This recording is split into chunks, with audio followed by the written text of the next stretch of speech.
Jizzaxda alimentdan qarzdorlar yerga havoza qilinyapti. Bu qanchalik to'g'ri? Jizzax viloyatida aliment bo'yicha qarzdorlarni jazolashning o'ziga xos yo'li paydo bo'ldi. Kun.uzga ushbu xabarni yuborgan manbaga ko'ra, Majburiy ijro byurosi xodimlari qarzdorlar ro'yxatini mahalla Telegram guruhlariga tarqatmoqda. Shuningdek, mahalla binosi va mahalla hududidagi masjidlarga qarzdor fuqaroning rasmini ilib qo'yish amaliyoti ham yo'lga qo'yilgan. Xabarda bu topshiriqni viloyat hokimi Ulug'bek Mustafoyev bergani aytilgan.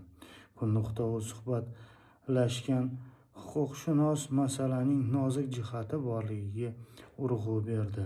Albatta, aliment to'lash bu ota-ona zimmasidagi qonuniy majburiyat. Davlat organlarining qarzdorlikni undirish bo'yicha choralar ko'rishi tabiiy va zarur, biroq har qanday ijro harakati qonun doirasida va inson sha'ni hamda qadr-qimmatini hurmat qilgan holda amalga oshirilishi lozim, dedi u.